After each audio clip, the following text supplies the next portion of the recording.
We've definitely heard about the people with the elongated skulls. There is a huge part of the Cabal's mythology, which they believe to be true. They have the motherships in Antarctica. They have the books from there. They have the ruins. And they believe that they are the descendants of people who crash landed in Antarctica and then developed out. The crash landing was 55,000 years ago, one of the main ones. They developed out across the Earth. They had a major catastrophe 50,000 years ago. There was another one 25,000 years ago. And then there was another one 12,500 years ago. So these are cyclical. It's a 25,000 year cycle, and it has to do with the sun giving off a huge flash of electrical and bright, fiery energy. So the geologist Robert Schoch has done some really cool work in his book Forgotten Civilization on this idea of the solar flash being what ended Atlantis. And there's a lot of really cool information about this, including this 5-inch thick layer of ash throughout most of the northern hemisphere that is all the result of this solar eruption. The solar flash apparently caused the Earth to shift on its axis, and where these people had settled, which they had called Antarctica, they called Atlantis, became Antarctica. Anyway, so that's like one group, people with elongated skulls. We've talked about this quite a bit in my other videos. The descendants of people from Atlantis that spread out, and there were two, this is another really important new piece of information. 2 lines, okay? They had slightly different physiologies as well, because apparently one group may have originated on the exploded planet that has been called Tiamat or Maldek. The other group may have been originated on Mars. So anyway, there were 2, this is some of the newest briefings that we've gotten. There were 2 surviving groups from this ancient civilization in our solar system. There were people, they both had elongated skulls, but one of them had more of a ski slope on the head, and the other one had more of a bony knot here. And you can see examples of both types of skulls, and especially in Mesoamerica, we see lots of these skulls that have been found, which is a very, very interesting study. And then in Egypt, of course, we see this same thing happening with the pharaohs, with Akhenaten, Nefertiti, their daughter Meritaten. There's several really great stone-carved heads of her in places like the Berlin Museum, where you get like undeniable, she has no hair, the skull is almost twice as long as ours, and it's just fascinating. So what we're now finding out is we don't really know if one of them was on the exploded planet, one of them was on Mars, but there were 2 family lines, and they were warring with each other. They might have even caused this war that blew up their planet, but warring between each other. They actually both survived. Both groups crash landed on Earth, and they eventually agreed to divide the Earth, and so one line went up through Africa, Europe, and kind of like the western part of Asia, let's say. The other group went up through the Americas and apparently to some degree pushed into Eastern Asia as well. And again, they have different skulls, and they ran the planet, and they probably had some wars. They lost contact with each other after the fall of Atlantis 12,500 years ago, the most recent solar flash, according to Robert Schoch. And in the aftermath of that catastrophe, they did not come back into contact until actually Columbus. Part of apparently why the Queen financed Columbus was to reunite these factions, because you have the people with the elongated skulls still living in the Vatican, imported from Egypt. And they used those mitre hats to conceal their identity. Most of them do not live above ground, though. They live in various secure facilities underground or otherwise outside of prying public eyes. We really know a lot less about the surviving priesthoods in Mesoamerica, where they went. They also had the elongated skulls. But we do know that they came back into contact with each other, starting with Columbus and those other marine expeditions. And eventually, this becomes the root of the Rothschild versus Rockefeller War. In other words, the Rothschilds were sort of the public face of the European faction of the people with the elongated skulls, and the Rockefellers had made treaties with the American factions of people with elongated skulls. So then you have a third party. You have this other group that also came here apart from these two warring factions, and that's the Dragon family. They arrived far more recently. They had really cool technology, and they figured out the best place to come and land to be able to get the gold. So one of the things we've heard for so long is that the Dragon family has 14.5 Olympic swimming pools worth of gold at least, whereas the official gold on the books is only 1 Olympic-sized swimming pool. So that gets pretty amazing to think about, like, wow, where is all this gold and how much wealth is that? It's staggering. And this gets into things like the collateral accounts, money that has been hidden away in various underground bases and so forth. My poor wife is getting eaten alive over there. We are really fighting hard to get you this information in this nice spot. So anyway, the Dragon family also has obviously their own underground facilities where they're manufacturing craft, UFOs. They're doing really cool stuff with that. And so when you start talking about the Dragon family, you're talking about the dynastic Asian bloodlines that have a lot more money than anybody else, including the Cabal, really. They're much more wealthy than the Cabal. And there's been this war between the Dragon family and the Cabal. It's gone on for quite some time. It never really has resolved. It's still ongoing. So anyway, the real battle to resolve our planet is going to come down to an agreement that has to be made between the Cabal, the Deep State, whatever you want to call it, and this Dragon family. They have to come out with some kind of an agreement, and the Dragon family wants us to have full disclosure, full access to the technology. They want prosperity for everybody. They want to clean up the planet. They want to get us into space. All these amazing things. That's the Dragon family's goal, okay? And they are working very hard on that goal, including circumventing all of the classified programs to bring us a hover car. That you will have a hover car in your garage, and that at its maximum speed, you're looking at being able to go anywhere in America in 90 seconds and anywhere in the world in 7 to 9 minutes. That's how fast these things go. So that is being worked on right now. I know this for an absolute fact, that this is all being put together in the works. What happened was I was having dinner at a restaurant here in Boise where I had been having some meetings with people that are in the business of building flying saucers. Okay. For all intents and purposes. They're aircraft. But 22 years ago, they built 3,500 of them. 2,500 of them were sent to Mars, and 1,500 of them were put on the backside of the moon. And they are spacecraft. They travel at Mach 17. Yeah, we've talked about this. Okay. I know who these people are. Yeah. Right. And you know the fellow that did that. Yep. We're good friends, thanks to you. So. Yes. So here's what happened when I was having this meal with a group of people that I had been working with on there's a new flying saucer, we won't call it a flying saucer, it's a new craft. Right. It's not a normal craft. Right. And it flies at about Mach 44. And it's coming out to replace one that was 23 years old now. And it was so far advanced, there wasn't anything necessary. Now, so Mach 44 means 44,000 miles an hour? What does it actually mean? Well, Mach 44 is 560 miles an hour times 44. Oh, okay.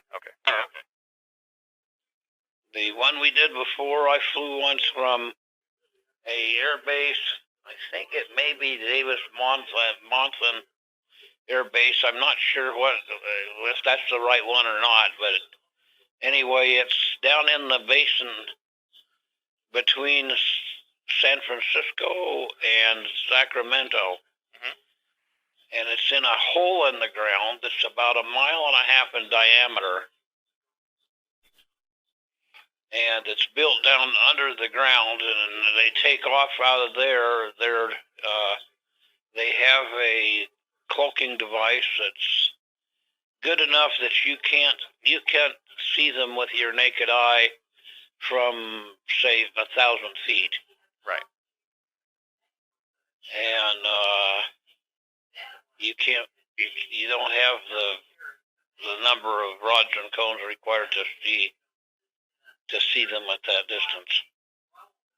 And anyway, they take off from there. That's one of their bases that they take off from. It's right in the middle of, bean fields, basically. Right.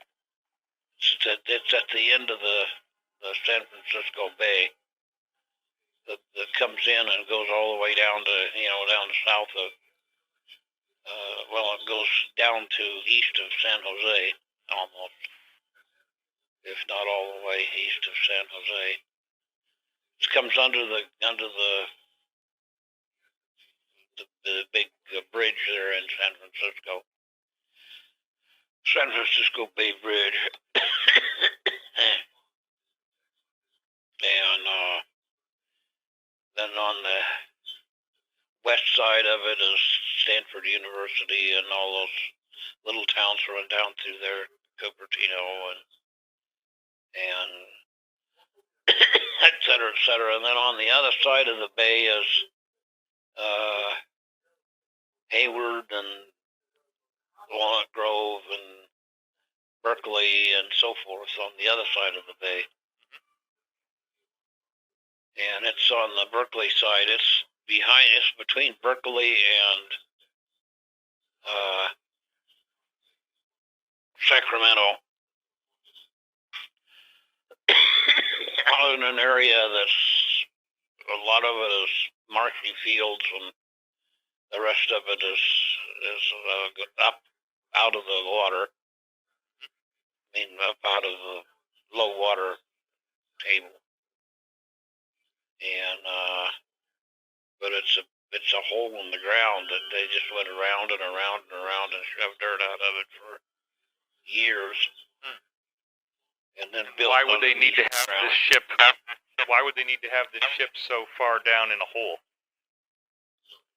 So people couldn't see it. Right. Okay.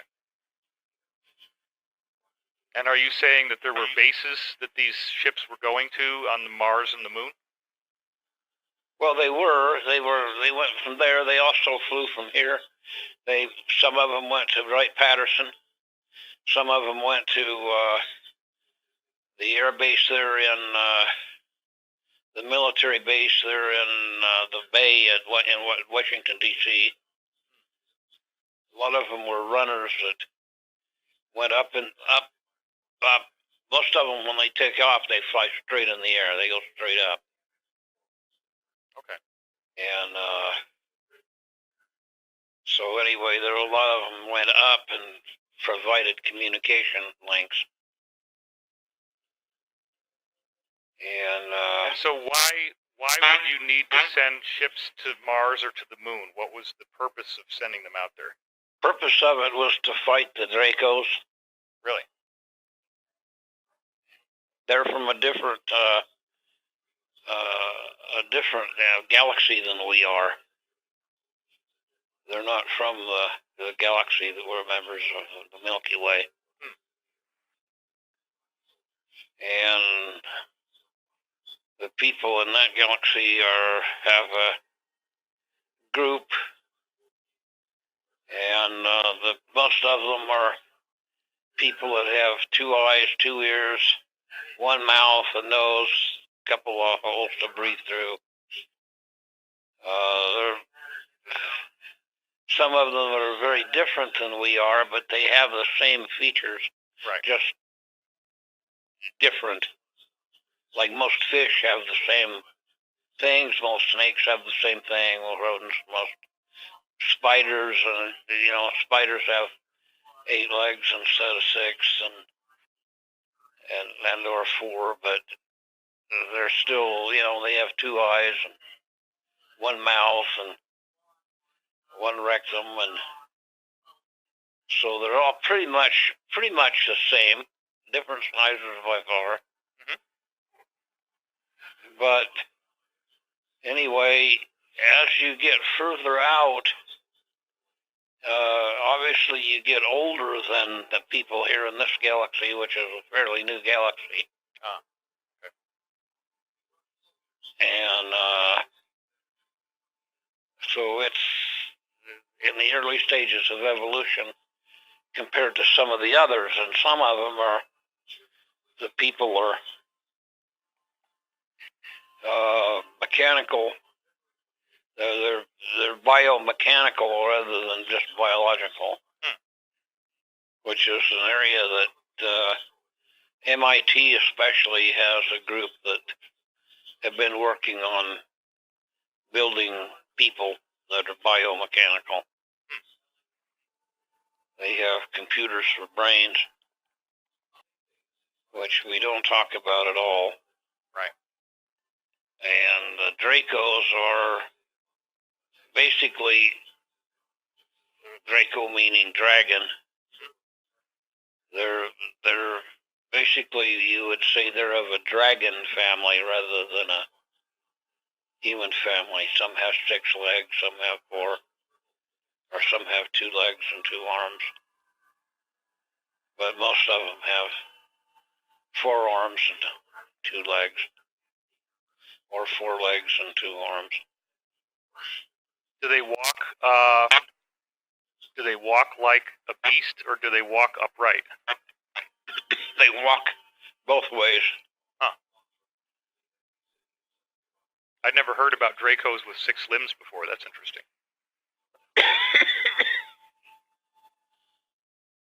Well, they're a best kept secret. They haven't been talked about much. But when you go to a meeting where they're being represented by members of the Galactic Association, where you find, that the ones that are the furthest off are the ones I appreciate the most. Their ancestors are about 6.5 feet tall, and they're praying mantises. Right. And their eyes are on the end of stalks. They have a head like a hammerhead shark in a way.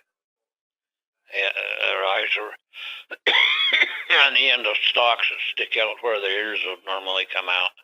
Right.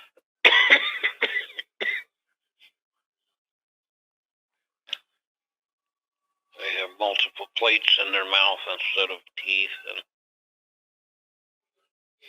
they speak through a couple of organs that are about where our kidneys are, and they vent air through a series of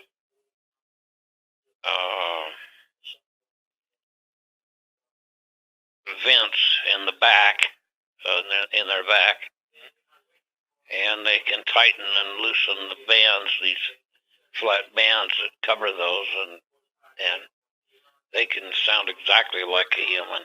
Really? There's no problem with the way the voice sounds? Well, it sounds a little funny, and it comes from their back instead of their front, but right, it gets pretty loud. Huh. Do you think there are steps being made now that we're going to be introduced to these people at some point fairly soon? I think so. Right. I think if Trump stays in, we may get a chance to hear about them. Do you still get any briefings? I haven't had any new briefings, let's put it that way. I mean, I've had briefings about old people and stuff like that, and then on these new ships that I'm building, I am building controls that are usable by us and by different other peoples that are members of our Galactic Association. Right. And they're building 3,500, and then they're building another, like about 2,250 that will go out to the moon. So what is so amazing is that there is a particular place in America where the Dragon family representatives have been coming out at various times to meet and discuss the formation of a new financial system. And this, I've heard about various meetings through this insider that we're calling Ward. I've never spoken to Ward directly. I only spoke to him through another insider, okay?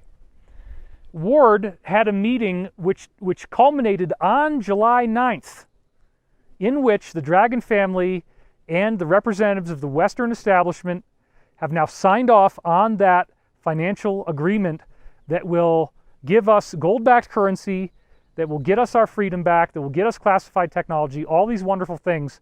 That agreement was signed on July the 9th.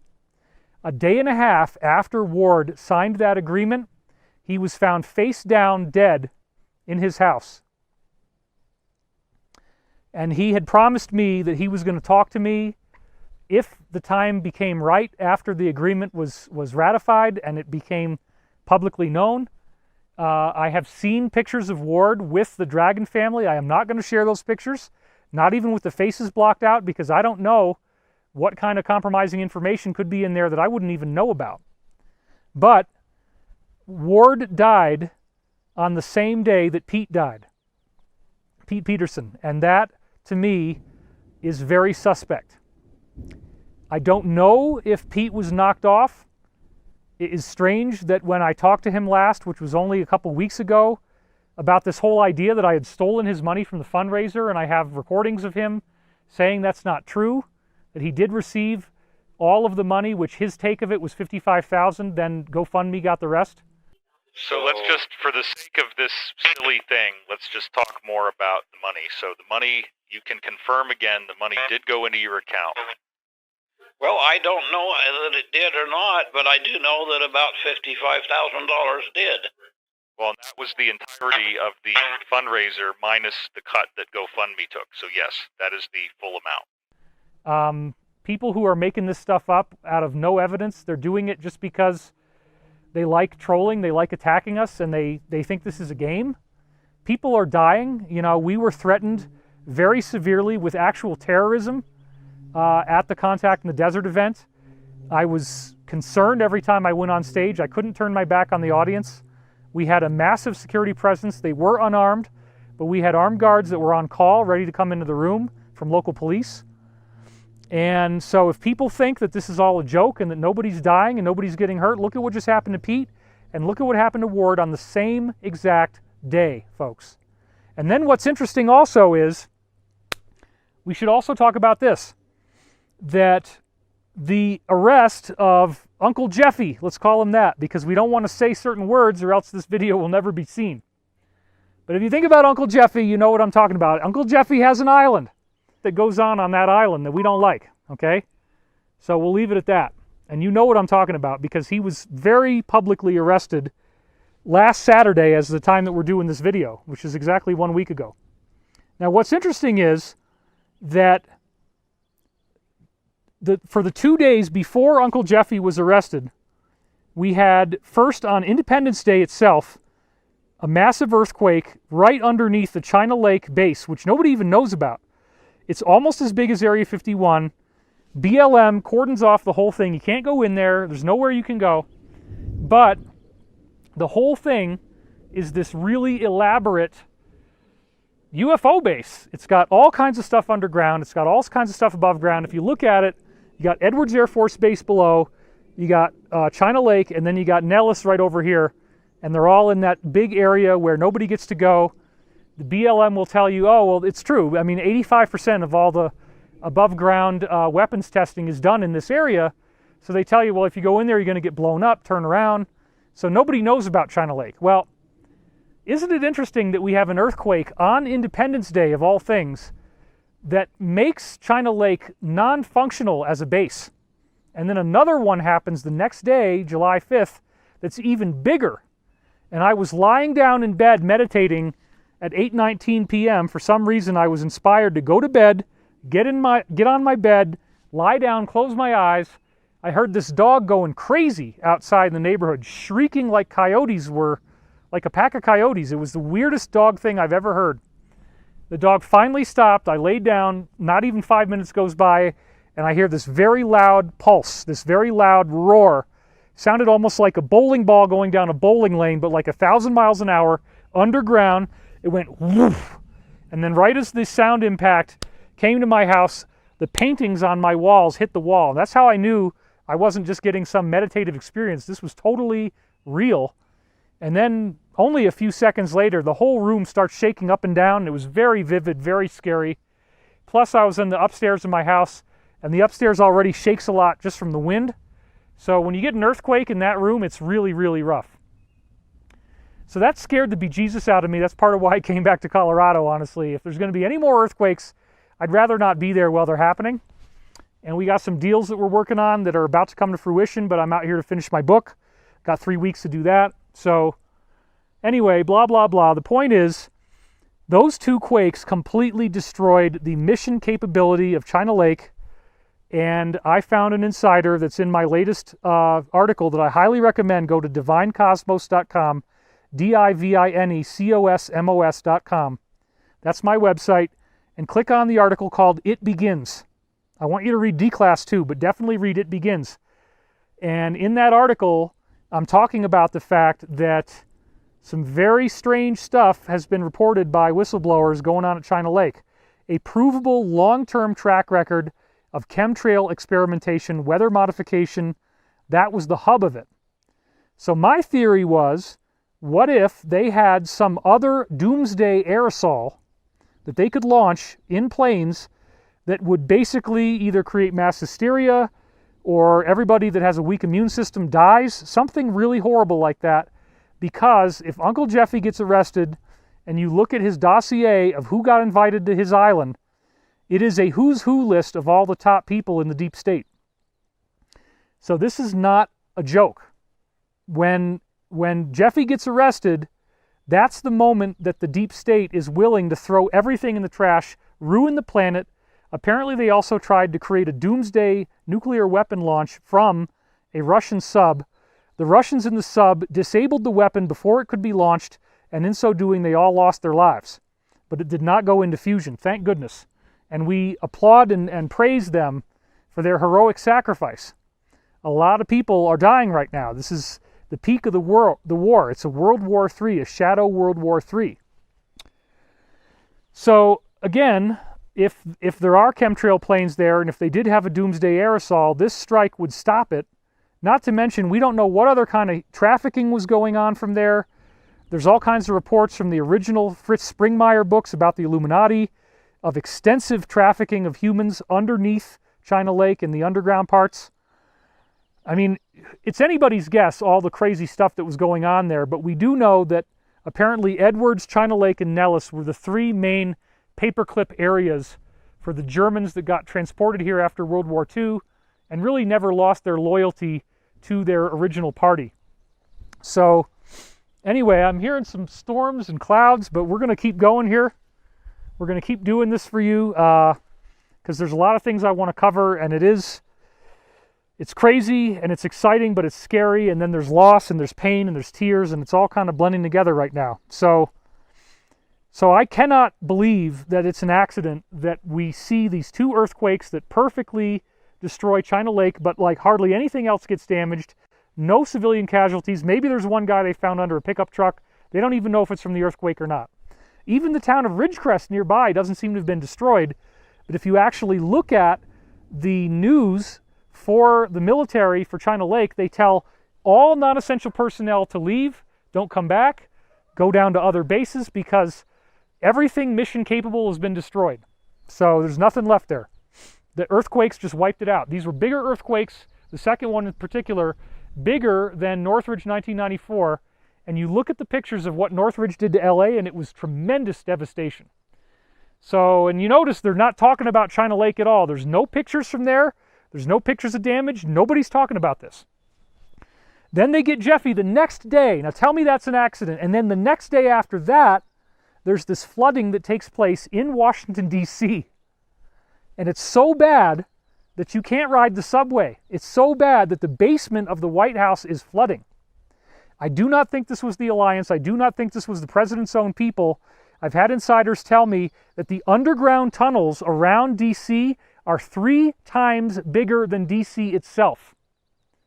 And so it's possible, as my wife actually got this idea, that they could have floodgates in the Potomac River, that they can just open them up and flood out these underground tunnels as a doomsday step, coordinating it with some kind of rainfall attack, okay, so that what you get is all of this evidence washed away. So then that doesn't stop anything, and the very next day we lose Ross Perot. Now this is also really sad because Corey Good and I were contacted by a family member of Ross Perot's. I'm not going to say who. He was going to come to Contact in the Desert, actually, and we were in some negotiation about that at one point, and he was just going to be visiting, but obviously it would be a big deal and people would know who he was. We have strong reason to believe that Ross Perot had a lot to do with the bankrolling of earlier parts of the Alliance's effort in the 1990s and onward. That a lot of his money was going in, and that without him the Alliance effort could never have happened, okay? And we also had an offer for him to finance Above Majestic, and after he made that offer, he suddenly got sick, and he was no longer mentally capable of carrying through with the offer. So I find it very suspect that you have the China Lake earthquakes that destroy nothing else but these bases. You have Uncle Jeffy gets arrested the next day.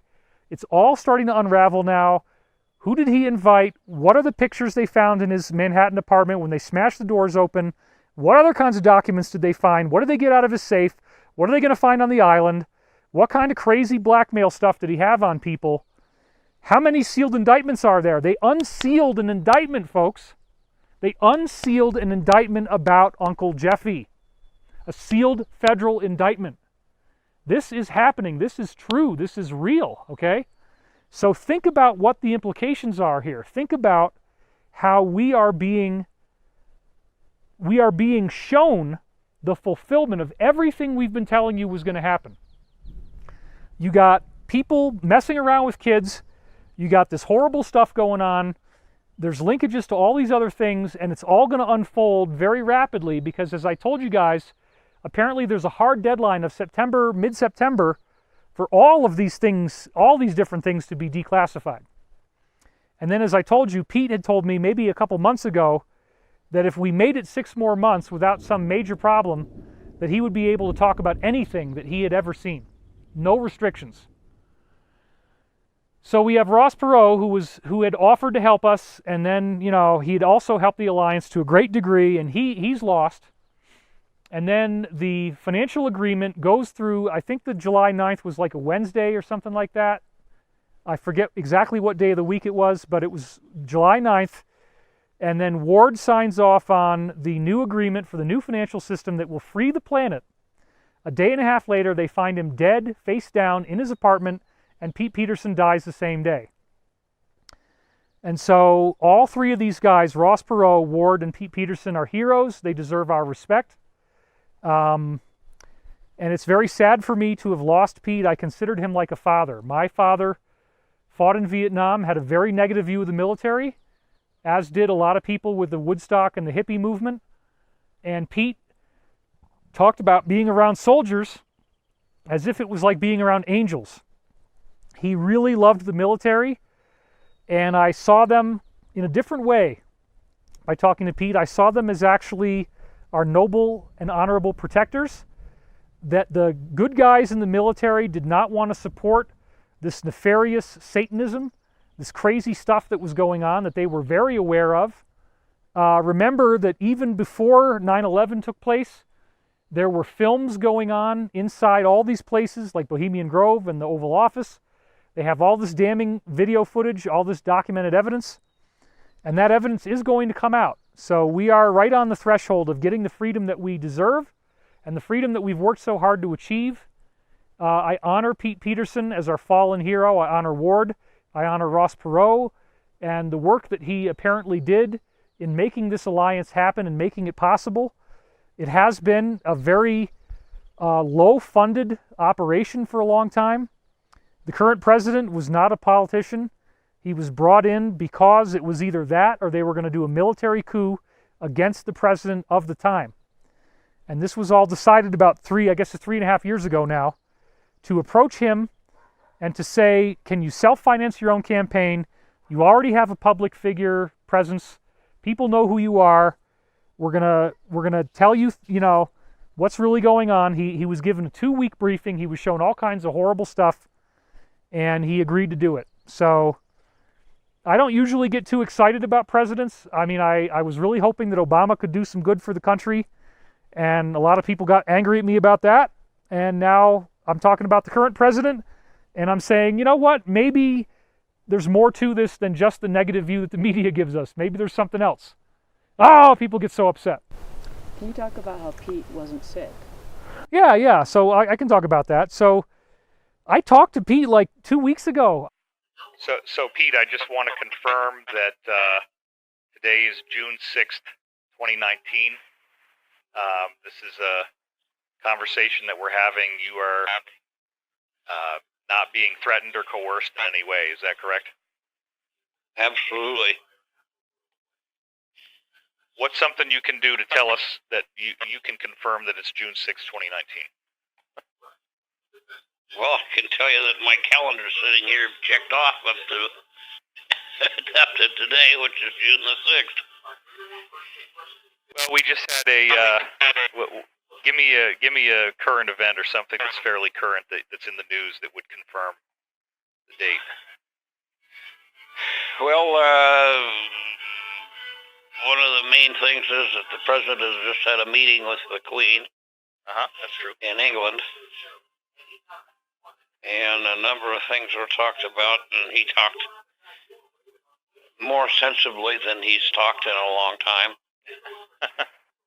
I got a recording of him. You can listen to it. I'm going to release it when I get back. I'm here for 3 weeks to finish my book. But Pete sounded fine. I mean, he said there was no pain. He did not appear to have any degenerative conditions. They were tweaking his dentures to get him to fit right. He was happy about that.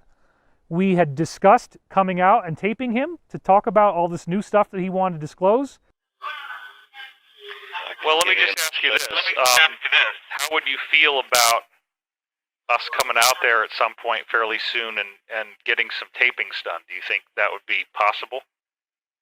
Oh, absolutely. Okay.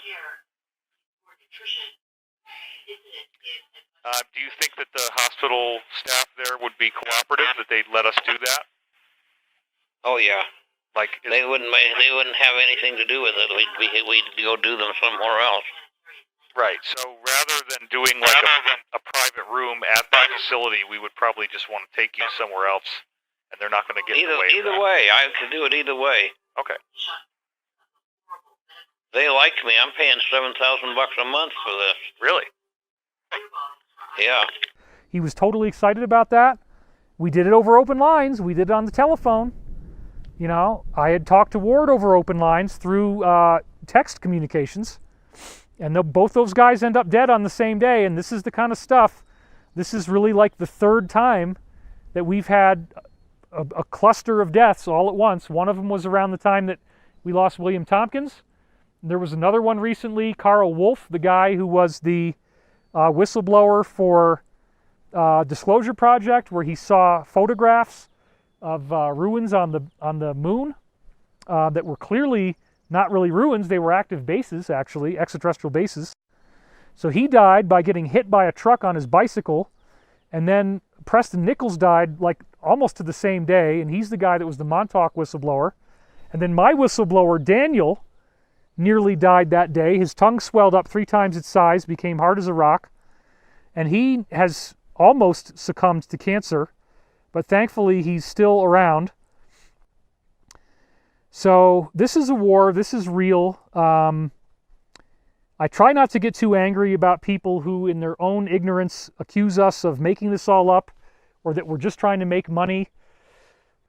Anyway, this has become kind of long, but Pete Peterson was our original guy that started telling us about the Alliance in 2009, and he gave us lots of briefings about underground bases being destroyed, about military hardware not being able to start, tanks that wouldn't start, planes that wouldn't start, all this high-level interference to stop these cabal guys from doing the end of the world.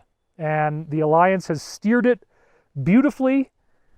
This is apolitical. It does not have to do with the current president. He's just happening to be somebody who is involved right now in helping an agenda that has been ongoing since the 1950s that they called the plan, 5-inch thick binder of how to pull this thing off, which has obviously adapted quite a bit as time goes on. It's amazing because they're going to do it all fully legally. And if you go back to the infamous, as I've made it infamous now, quote 2700 from these Q posts,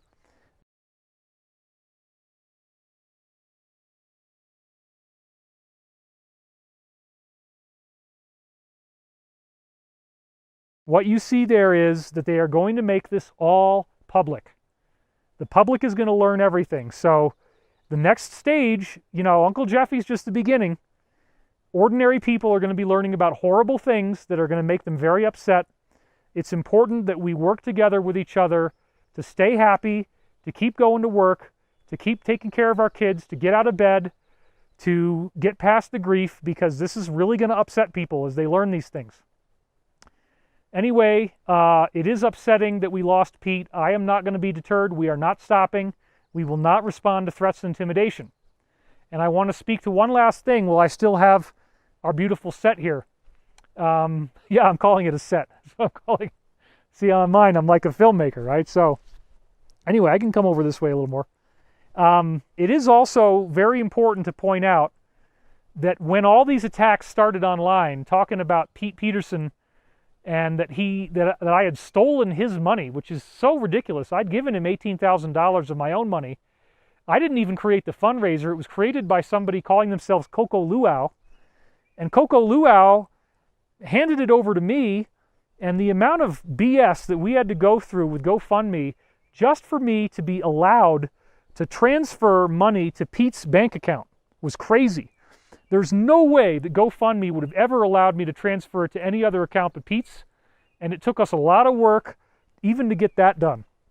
So anyway, those attacks started happening right after Pete got transferred from Genesis Center to Cascadia of Boise.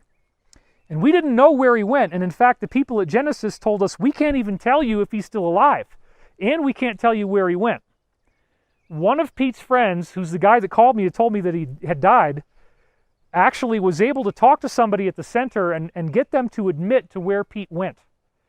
But all the attacks started after Pete was missing, presumed dead. So I'm very, very grateful that we tracked him down. He was at Cascadia. He was in the Alpine Wing. I talked to him on the phone in his room, recorded it, and got him to say that I did not steal his money, talking about, you know, him coming forward, these new disclosures he wanted to do, and in 6 months he could say anything he wanted. So I think we are on the verge of the most stunning events in human history, disclosures like we never could have imagined, and I am really, really excited about that. It's getting cold, and so we got to go. And again, Pete, I want to honor you as a soldier, as an American hero. Thank you for your service. God bless you, Pete Peterson. And we will see you on the other side. Thanks, everybody. Thanks for tuning in.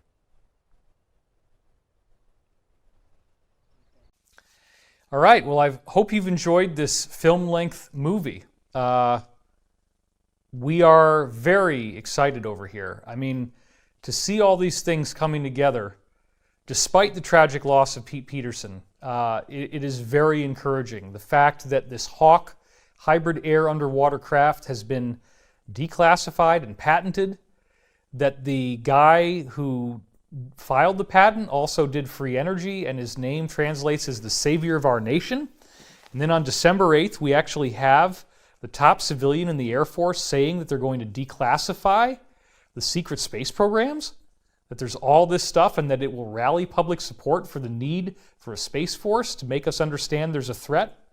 I mean, this is very, very exciting. This is what we've been hearing about. Look at the convergence between the technologies being certified as operable from the Navy and Dr. James Sheehy, the Chief Technology Officer, saying that, and then understand how all of this is converging. And what does it mean for us? What does it mean to have a future where these technologies are real, where they work, and where we're using them in our everyday lives? It's going to be totally, totally amazing. And this fits in with the overall concept of ascension, the idea of all these ancient prophecies that have talked about a golden age, that something will happen to us on earth that is totally fantastic, totally remarkable, transforms our civilization in ways that even now we could never even imagine. And we have done a movie about this. So apart from the 501c3 aspect, which is what this video is, it's nonprofit, it's free, we also have a for-profit project, which is The Cosmic Secret. Now this film, I'm really, really proud of it. I star in it extensively. We have a bunch of other insiders in there as well. Dr. Michael Sala, we have Jordan Sather, just a really great team. Corey Good is in the movie as well. And what you're going to see in this movie is a lot of great production value, a lot of great B-roll, very relaxing, meditative soundtrack, and a storyline about the cosmic history of our solar system and ascension. There's never been a movie like this made before about ascension. We went to #1 21 minutes after it was released. But as of today, we found out that Facebook has banned us from advertising this film for life. The only reason that they gave was just violation of their policies, but it doesn't even make any sense because we're not doing anything that hasn't already been talked about in various other forms before. This movie is essentially a recapitulation of data, but in a very nice form. So, come on, you're going to ban this movie? It's very, very bizarre. Our advertising manager says they've never seen anything like it. We're bringing the best people together. We're talking about things that we have talked about before, but it's still a work of art, very much worthy of consideration and viewing. So when they ban something, that gives you a pretty good idea of what you need to be looking at, in my opinion. So without further ado, I bring you the movie trailer for The Cosmic Secret, and I hope you can step up and help us out. We are under attack, and your viewing of this movie does help us tremendously. So thank you for watching, and we will see you in another video, and hopefully check out The Cosmic Secret. Your search for truth and deeper meaning has led you here. Everyone in the UFO community is faced with how do you navigate a course through material that encompasses ancient civilizations, extraterrestrials, secret societies, and what is the relationship between those and the governance of our modern world? There is more to this reality than you are being told. A good starting point is to rethink everything that we thought we knew about history. We don't even know our own potential as human beings. I'm a researcher. I was an FBI special agent. I'm a secret space program whistleblower. Because of my unprecedented access in the programs, I was able to learn about an ancient race that referred to as the Elder race. They are the most evolved extraterrestrial group that has ever been involved with humanity. They take a genetic approach to help them manage this great experiment of humanity. They also bring us various belief systems. Isn't it interesting? All of religious traditions that Earth has end with a catastrophic event. We have this evidence hidden out in the open, but we don't ask the deeper questions. The CIA declassified a document that describes a cataclysmic series of events. The main message from these ETs are for us to prepare ourselves for this coming event. This so-called apocalypse is actually not gloom and doom. It's a rebirth. There will be a whole new beginning. Whoa, look at that, look at that! Insiders are telling me this will lead to some evolutionary leap in what it means to be human.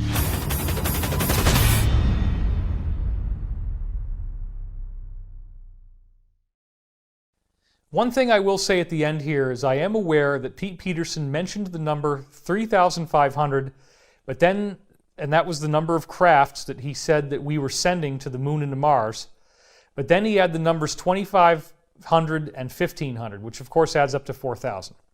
Now, some people would try to assert that this completely demolishes Pete's credibility, but you have to remember he did have a stroke, and little things like specific numbers become more difficult at that point. The overall narrative arc of what he's saying is consistent with what he said before he had the stroke and consistent with what other insiders have told me. So please remember that this does not discredit the overall information. But I guess there's a little wabi-sabi in there, and so people love to try to poke at one little thing and say that discredits the whole thing. But when you look at the overall evidence, you look at what's going on here, it adds up very nicely with the stories of Salvatore Pais, declassification of anti-gravity and free energy, and now the Air Force telling us that they're going to be declassifying a bunch of information on secretive space programs.